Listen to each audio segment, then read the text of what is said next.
Assalamualaikum warahmatullahi wabarakatuh. Perkenalkan, nama saya Untuk Pesari, NPM 21080057. Saya berasal dari Prodi Pendidikan Bahasa dan Sastra Indonesia sesi B. Di sini saya akan menjelaskan tentang proposal yang saya buat, yaitu tentang usaha bakpao dari mata kuliah kewirausahaan dosen pengampu Ibu Mary Rahmania MPD. Di sini saya terdapat dua tim yang mana saya sendiri, Entok Pesari, dan teman saya, Edi Fitriani. Di sini saya akan menjelaskan beberapa daftar isi, yang mana yang pertama pendahuluan, yang kedua strategi dan marketing, yang ketiga organisasi dan manajemen, yang keempat produk dan operasi, yang kelima keuntungan, yang keenam penutup.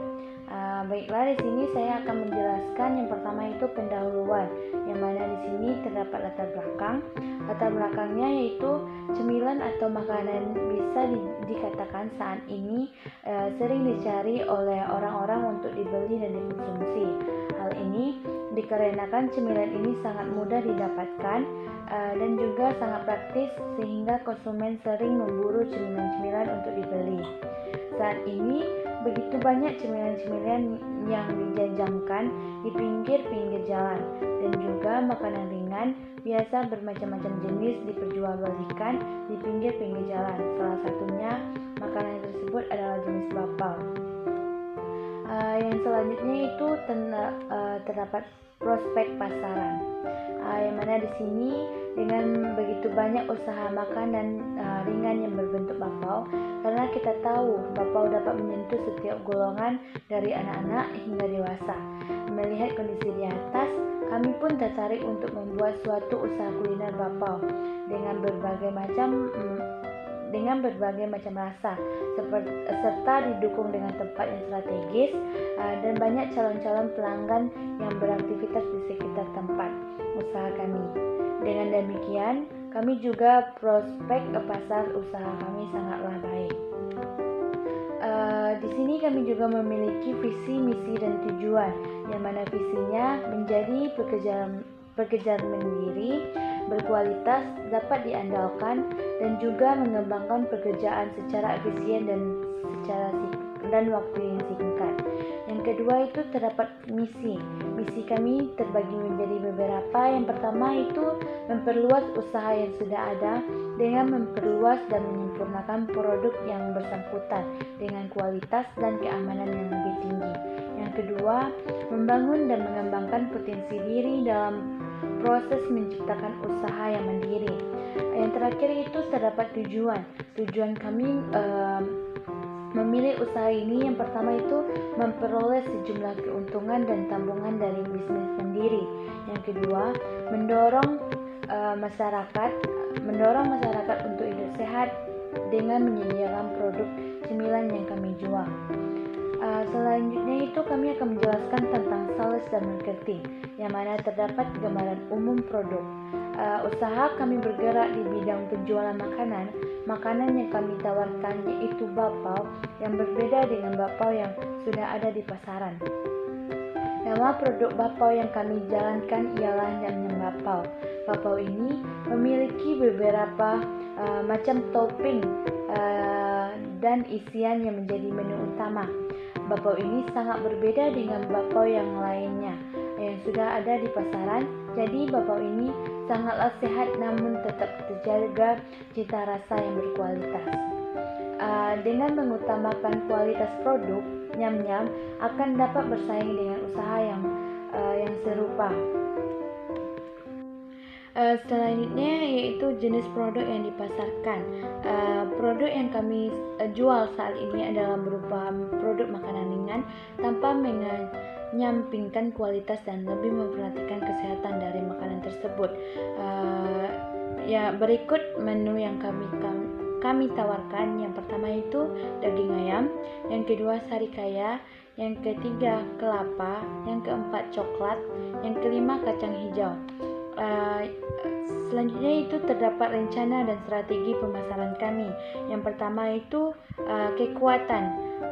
Kualitas produk yang kami didasarkan pada desainnya yang tidak menggunakan bahan berkualitas rendah. Hal ini menjamin produk kami akan aman dan tidak menurunkan kualitas produk yang kami buat. Selanjutnya, kelemahan.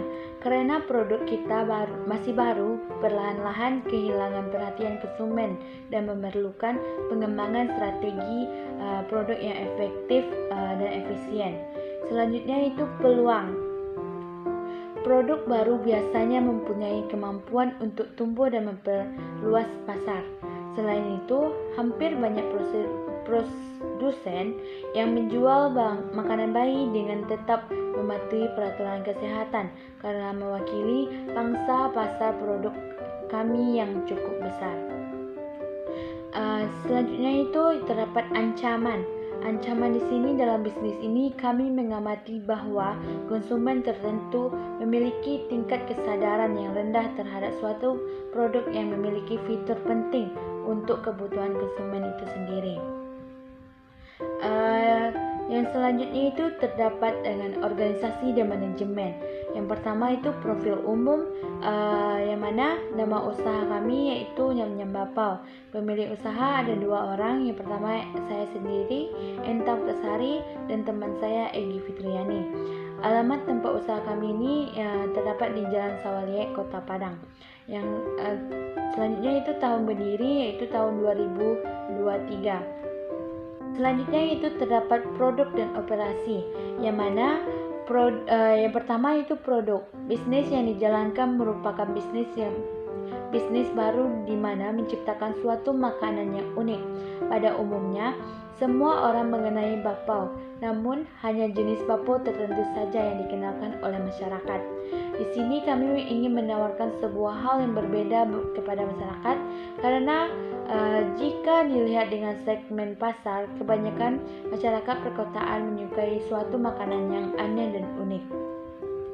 Produk yang kami tawarkan adalah bapau memiliki ciri khas yang berbeda. Yang pertama, makanan yang disajikan secara praktis dan ekonomis. Yang kedua, dapat dijadikan snack. Yang ketiga, dapat dikonsumsi di mana saja dan di kapan saja. Yang keempat, memiliki rasa yang unik. Selanjutnya, operasi atau proses pembuatannya. Salah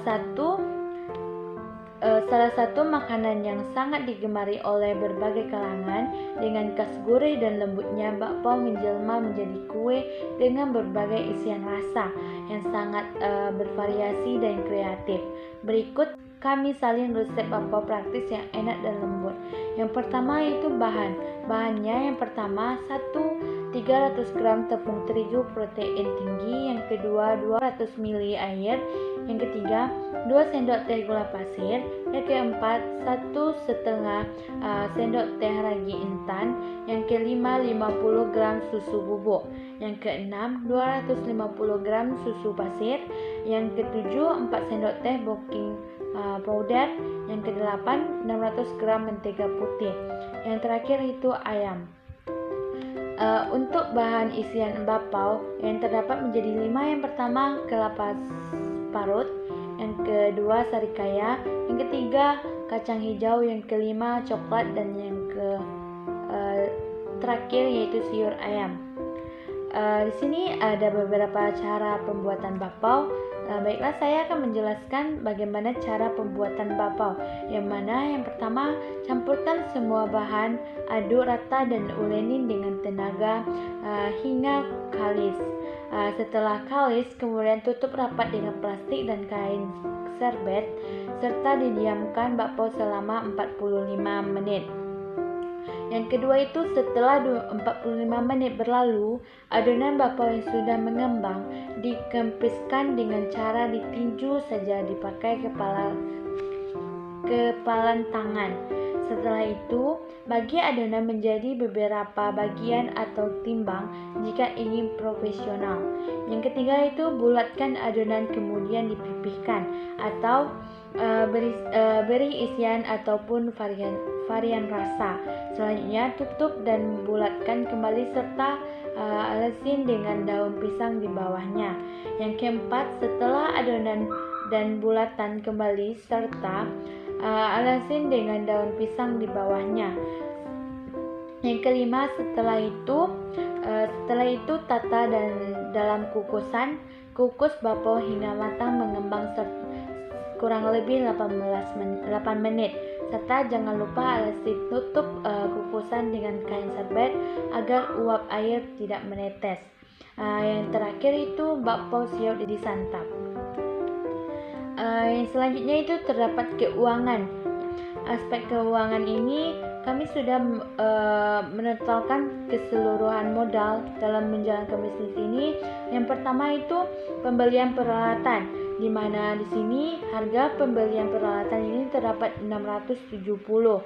Selanjutnya itu pembelian bahan baku. Bahan baku ini dengan harga Rp 620.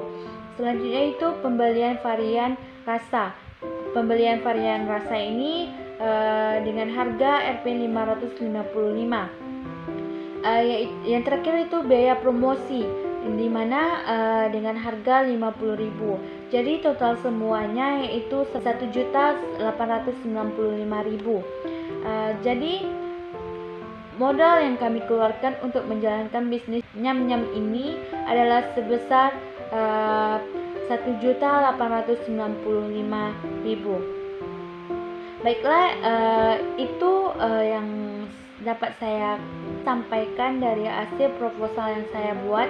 Jadi menurut saya usaha nyam-nyam bapau yang kami rintis ini layak untuk dijalankan karena dengan modal yang tidak terlalu banyak dapat mengembalikan modal yang telah kami keluarkan dalam waktu yang tidak terlalu lama. Baiklah, hanya itu yang dapat saya jelaskan tentang proposal bisnis plan ini. Lebih dan kurangnya saya mohon maaf.